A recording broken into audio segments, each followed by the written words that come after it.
Today, Max Verstappen once again took part in a GT3 race at the legendary Nürburgring Nordschleife.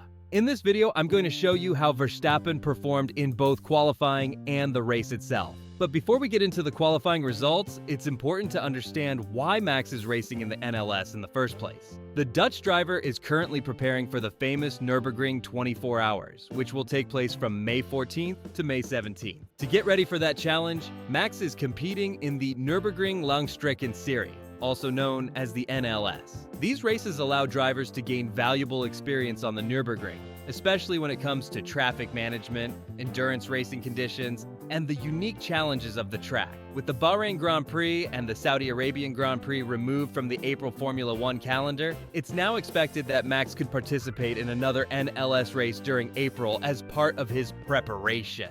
Now, let's move on to qualifying. Driving the Mercedes-AMG GT3, Max Verstappen managed to secure pole position. And the most impressive part? He did it on his very first flying lap. Because during the second qualifying lap, a yellow flag was shown on track, which meant the session was effectively over and no one was able to improve their lap times. So the lap Max Verstappen set on his very first attempt ended up being enough to secure pole position. After qualifying, Max Verstappen gave a short interview, and he couldn't resist making a small Formula One reference. Max joked, "At least you can drive flat out without looking after the battery." It was a subtle but clear nod to modern Formula One, where drivers constantly have to manage energy systems, battery deployment, and tire life during a race. At the Nürburgring, however, the challenge is very different. Instead of worrying about battery management, drivers have to deal with a 20-kilometer track, more than 150 corners, and traffic from multiple racing classes all at the same time. Now let's move on to the main race. One important thing to understand is that Max Verstappen is not racing alone. In endurance racing, drivers share the car, and for this race, Max has two teammates, Juncadella and Gounon. Together, the three drivers will complete this 4-hour race. For the opening stint, the team decided that Max would start the race, and during a chaotic start,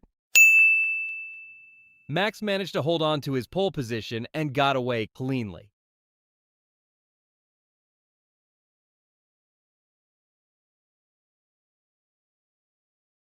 But the race quickly turned into a serious battle. Early in the race, Audi R8 driver Haase managed to overtake Max, and from that moment on, a very intense fight for the lead began. These two cars were incredibly fast. In fact, they were pulling away from the rest of the field, creating a huge gap to the other competitors. While this close battle continued, a yellow flag appeared on the track. During that period, the gap between Max and the Audi increased to about 3 seconds. But as soon as the track went green again, Max immediately closed the gap back down to around 1 second. For almost an entire hour, the race turned into an unbelievable Mercedes versus Audi duel. The pace of these two cars was so strong that they built a gap of more than 30 seconds to the third-place driver. Throughout most of this battle, the Audi driver, Haase, was leading the fight. But just one lap before the driver change window, Max Verstappen launched his final attack.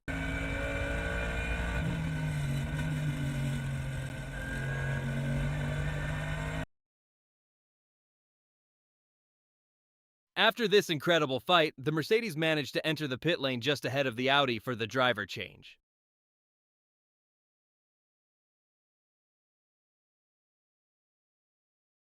After a 3 to 4 minute pit stop, the car was handed over to Max's teammate Daniel Juncadella. However, as they exited the pits, the Mercedes narrowly lost the lead back to the Audi. The battle wasn't over yet. The two cars immediately went back into another wheel-to-wheel fight. But this time, it didn't take long. After just one lap, Daniel Juncadella managed to take back the race lead. From that moment on, Daniel Juncadella never lost the race lead. During his stint, he continued to push hard and steadily extended the gap to the car behind. By the time his stint came to an end, Juncadella had built an advantage of almost 1 full minute over the second-place car. It was a very strong performance that put the team in an excellent position for the rest of the race. With around 2 hours remaining, it was time for the next driver change. This time, the car was handed over to Jules Gounon. Now it was up to Gounon to maintain the lead and bring the car safely toward the final stages of the race. However, Jules Gounon didn't get the start to his stint that he wanted. He was overtaken by BMW driver Dan Harper, who was driving the BMW M4 GT3. But Gounon responded quickly.